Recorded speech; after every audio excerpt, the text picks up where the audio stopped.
یہی جملے بولتے ہیں ہمارا تعلق رب رسول سے ہے، ہمارا رشتہ رب رسول سے ہے، ہمارا تعلق خدا کی ذات سے ہے، ہمارا رشتہ نبی کی ذات سے ہے۔ انہی کے تحت انہی کے فرامین کے مطابق ہم کھاتے ہیں، انہی کے فرامین کے مطابق ہم جیتے ہیں، انہی کے فرامین کے مطابق ہم پہنتے ہیں، انہی کے فرامین کے مطابق ہم عمل کرتے ہیں۔ جب یہی خوبیاں انسان کے اندر ڈال دی جاتی ہیں اور انسان ان ساری چیزوں کو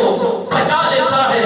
برداشت کر لیتا ہے اور سما لیتا ہے، تو پھر خالق و مالک بھی فرماتا ہے اے عرش کے ملائکہ، جس طرح اس انسان کی دھوم آسمان کی بلندیوں پر مچی ہوئی ہے، اس کی چہل پہل آسمان پر جس انداز میں ان کا نام بلند ہو رہا ہے، اب مشرق والوں کے ذہنوں میں بھی اس کی محبت کو ڈال دیا جائے اور مغرب والے انسانوں کے دلوں کے اندر بھی ان کی محبت ڈال دی جائے اور شمال و جنوب میں رہنے والے انسانوں کے دلوں میں بھی ان کی محبت ڈال دو اور کہہ دو کہ خدا ان سے محبت کرتا ہے اور سید الملائکہ جبرائیل امین بھی ان سے محبت کرتا ہے، عرش کے تمام ملائکہ انہی سے محبت کرتے ہیں اور ان کے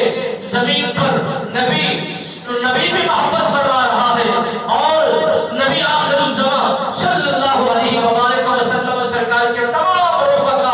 اسی سے محبت کرتے ہیں۔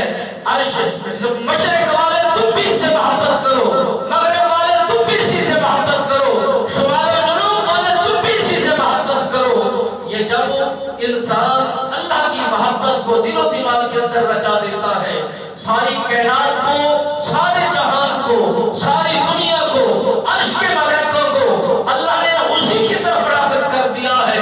اگر فرشتے کو دیکھا جائے اس کی زبان پر بھی اسی جوان کا ذکر ہے، حور و غلمان کو دیکھا جائے اس جوان کا ذکر ان کی زبانوں پر بھی جاری ہے۔ اگر نبی کی ذات کو دیکھا جائے نبی کی ذات کی زبان پر بھی اسی دیوانے کا ذکر کیا جا رہا ہے۔ نبی کے وفاداروں کو دیکھا جائے وہ بھی میرے نبی سرکار کے اس منگتے کا ذکر کر رہے ہیں۔ بلکہ اتنا تک نہیں فرمایا، امام جوزی نے لکھا ہے، وہ فرماتے ہیں جتنے بھی جانور ہیں مشرق والے